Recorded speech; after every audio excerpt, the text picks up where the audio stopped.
안녕하십니까. 진세골 사랑의 집 이사장 주수일입니다. 성경적인 가정의 기능에는 두 가지가 있습니다. 그 첫 번째의 기능은 남녀가 사랑으로 연합을 하여 행복한 삶을 누리는 것입니다. 하나님의 성품은 사랑이시기 때문에 인간의 성품도 사랑으로 만드시고 사랑을 해야만 행복을 누리게 하나님께서 만드셨습니다. 그래서 인간의 행복을 누리기 위해서는 부부가 사랑을 해야만 합니다. 그런데 이 사랑에는 두 가지 종류가 또 있습니다. 첫째가 에로스적인 사랑입니다. 그리고 다음은 아가페적인 사랑입니다.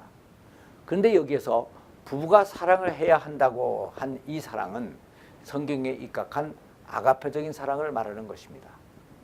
그런데 이 아가페적인 사랑에 대해서는 고린도전서 13장에 잘 설명이 되어 있습니다. 사랑은 오래 참고 온유하며 투기하는 자가 되지 아니하며 자랑하지 않고 자기의 유익을 구하지 아니하며 교만하지 않고 성내지 아니하고 모든 것을 참고 믿으며 모든 것을 바라고 모든 것을 견디는 것입니다. 그런데 이러한 아가페적인 사랑을 한다는 것은 아주 힘이 듭니다. 그래서 대부분의 부부들은 이러한 사랑을 하지 않고 에로스적인 사랑만을 그대로 하려고 합니다.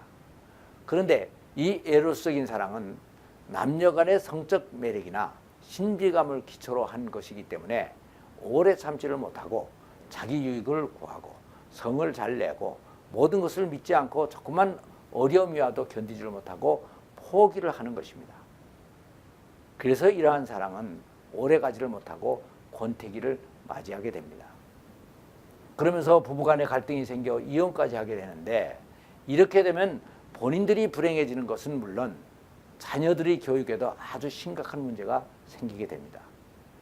그러니까 이러한 현상은 결국 가정의 첫 번째 기능이 잘 발휘되고 있지를 못하고 있는 것입니다. 다음, 가정의 두 번째 기능은 자녀를 낳고 그들을 양육하면서 더 풍성한 삶을 누리는 것입니다. 그런데 대부분의 가정에서 이 기능도 제대로 발휘되고 있지를 못하고 있습니다.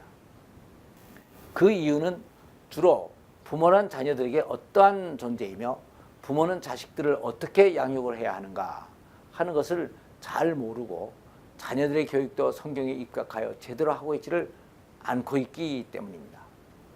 하나님께서는 인간을 만드실 때 능력이 무한하시기 때문에 마음만 먹으셨다면 수십억 개의 인간을 한 번에 직접 다 만드실 수가 있으셨습니다. 그런데 그렇게 하시지를 않고 아담 하와 두 사람만을 만드시고 그들에게 생육하고 번성하라, 땅에 충만하라고 하셔서 그 후에 모든 인간을 만드는 일은 인간들에게 맡기셨습니다. 그것도 아담과 하와에게만 맡기신 것이 아니고 인간으로 태어나는 모든 사람에게 다 맡기셨습니다. 이렇게 하신 이유는 인간을 만드는 일은 모든 창조의 핵심으로 너무나 귀한 일이기 때문에 이 일의 보람과 기쁨을 인간들과 같이 나누기 위함이었습니다. 그런데 이렇게 자녀를 낳는 기쁨과 보람을 느끼는 것은 자녀 교육을 제대로 했을 때의 얘기입니다. 잘 되지 못했을 때에는 오히려 자식이 큰 짐이 되어서 무자식 상팔자라는 얘기가 나오게 되는 것입니다. 그런데 성경은 자식은 하나님께서 우리에게 주신 기업이고 태의 열매는 그의 상급이라고 말씀을 하고 있습니다. 그러니까 자식은 인간들에게 기업과 같은 것입니다. 그런데 기업이란 잘 관리를 하면 많은 이익을 가져다 주어서 최고의 상급이고 선물이 되지만 잘못 관리를 하면 큰 부담이 되어서 월급쟁이만 더 못하게 되는 것입니다.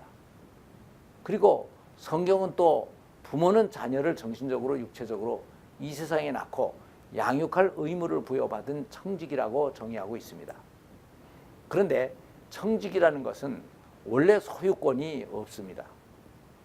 주인의 의도를 잘 파악해서 그 뜻에 잘 맞게 관리를 해야 되는 것입니다. 그러니까 자녀의 양육도 원주인이신 하나님의 뜻대로 양육을 해야 됩니다. 그런데 인간은 자녀를 이렇게 생각하지를 않고 자기의 소유물로 생각을 하고 자기의 생각에 맞는 사람으로 양육을 합니다. 그래서 자녀 양육에도 많은 문제를 가지게 됩니다.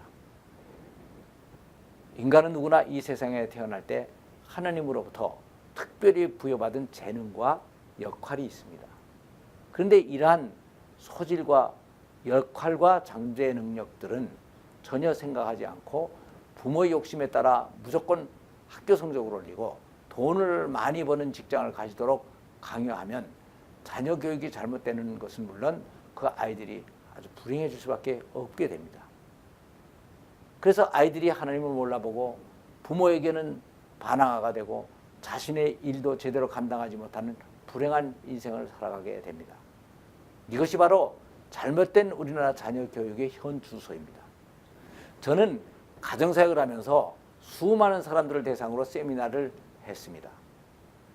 그런데 세미나가 끝나고 나면 이혼을 생각하던 대부분의 사람들이 손을 마주 잡고 눈물을 흘리면서 이제는 행복하게 잘 살아보겠다고 다짐을 하면서 돌아갑니다. 그런데 이들이 얼마 못 가서 다시 찾아와서 못 살겠다고 합니다. 그래서 잘 설득을 하면 또다시 잘 살아보겠다고 하면서 돌아갑니다. 이렇게 몇 번을 반복하다가 결국은 도저히 안 되겠다고 하여 끝내는 부부들이 있습니다. 그래서 저는 그들이 그렇게 될 수밖에 없는 요인들이 무엇인가 하는 것을 잘 분석을 해보았습니다. 그래서 마지막에 얻은 결론은 바로 그것이 다 그들의 당사자들만의 책임이 아니고 바로 그 부모들의 책임이었다는 것이었습니다. 한 부부가 도저히 더 못 살겠다고 이혼을 했는데 그 이유는 아내가 15년 동안 같이 살면서 밥을 한 번도 차려준 적이 없었고 또 와이셔츠를 한 번도 데려준 적이 없었다는 것이었습니다. 그래서 제가 아무리 그래도 그럴 수가 있겠느냐, 한두 번이라도 해준 적이 있겠지, 그렇게 심하게 얘기하지 마십시오 라고 말을 해줬습니다. 그런데 그 뒤에 이것을 확인해 본 결과 그 말이 사실은 맞았습니다. 그래서 저는 그 아내가 어떻게 그렇게 됐는가 하는 것을 확인해 보았습니다. 그런데 그 이유가 바로 그 부모가 그녀를 너무 공주같이 길러서 그렇게 된 것이었습니다. 또 다른 경우는 남자의 습관적인 폭언과 폭행이었습니다. 나와 상담을 할 때에는 잘못했다고 사과를 하고 다시는 안 그러겠다고 하며 돌아갔는데 돌아가면 또다시 그것이 계속 반복이 됐습니다. 그런데 이런 습관은 그 집안의 할아버지 때부터 내려온 습관이었고 또 가정의 문화였습니다. 그러니까 자식들이 잘못된 궁극적인 책임은 결국 부모들과 조상들에게 있었던 것입니다. 이것이 바로 부모가 가정 문화를 바로 세우고 자녀 교육을 잘해야 되는 근본적인 이유가 되는 것입니다. 부부가 살다가 몇 번 정도 잘못하는 것은 그래도 어떻게든 참고 지나갈 수가 있습니다. 그러나 그 잘못이 습관이 되고 또 성품과 가정 문화로 굳어져 있는 경우에는 고치기가 아주 힘들어지고 같이 살기가 아주 힘들어지는 것입니다. 그러니까 부모들은 자녀들에게 어려서부터 성경을 기초로 한 가정 문화와 습관을 잘 교육하고 가르쳐야 됩니다. 이것이 바로 가정의 두 번째 기능을 바로 살리는 길이고 인간들에게 생육하고 번성하라, 땅에 충만하라 라고 하신 하나님의 뜻을 이루어드리는 최선의 길이 되는 것입니다. 감사합니다.